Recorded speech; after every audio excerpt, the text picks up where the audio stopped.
when I met Shyam, he made me feel so comfortable. And Shyam ki ఏది అనిపిస్తే అది genuine గా honest గా మాట్లాడాడు.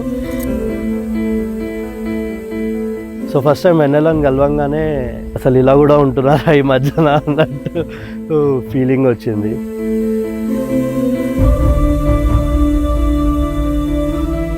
Today I can happily say that I'm in love with him. మళ్ళీ same shot, నువ్వు ఇటే చూడు, నేను ఇటే వస్తాను. So she is so caring, loving, you know, always there for me.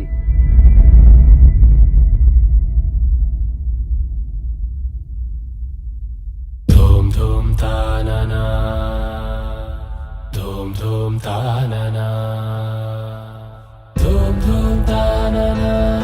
Like it's very hard to leave my home. నేను చాలా close మా పేరెంట్స్తో అండ్ మై సిబ్లింగ్స్తో కూడా. ఇప్పుడు సడన్గా ఇలా పెళ్లి చేసుకొని వెళ్ళిపోతుంది అంటే ఎలానో ఉంది అసలు. సో మోస్ట్ అండర్స్టాండింగ్ బావ దొరికాడు, అలా మంచిగా చూసుకునే బావ దొరికాడు. నాకు దొరికింది లైక్ మై ఫాదర్ లానే నాకు శ్యామ్ కూడా దొరికాడు. Very important for a women.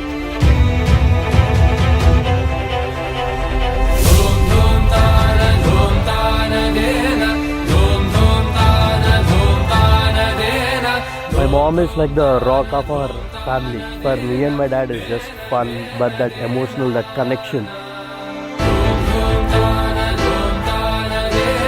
We love both of them.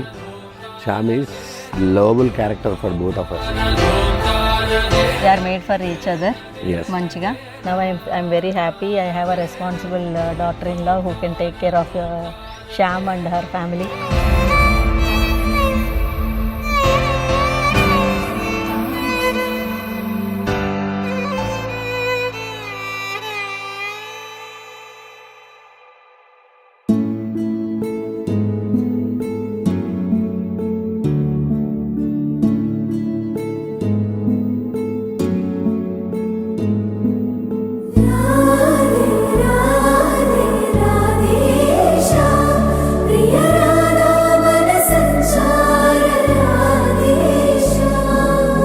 మా ఇంటికి ఆమె వెలుగునివ్వడం వల్ల ఆ పేరు సాయి వెన్నెలని నామకరణం చేసినాం. ఒక పిల్లల్లాగా మేము పెద్దల్లాగా ఎప్పుడు ట్రీట్ చేయలేదు, ఫ్రెండ్స్ లాగా ఉన్నాం. మా పాప మేమందరము మా ఇంట్లో ఏ అవసరాలున్నా A to Z వరకు మా పాప లేనిది మేము లేము. కానీ నేను తల్లిని, తను బిడ్డ, కానీ నాకు తల్లి తను. ఎందుకంటే A to Z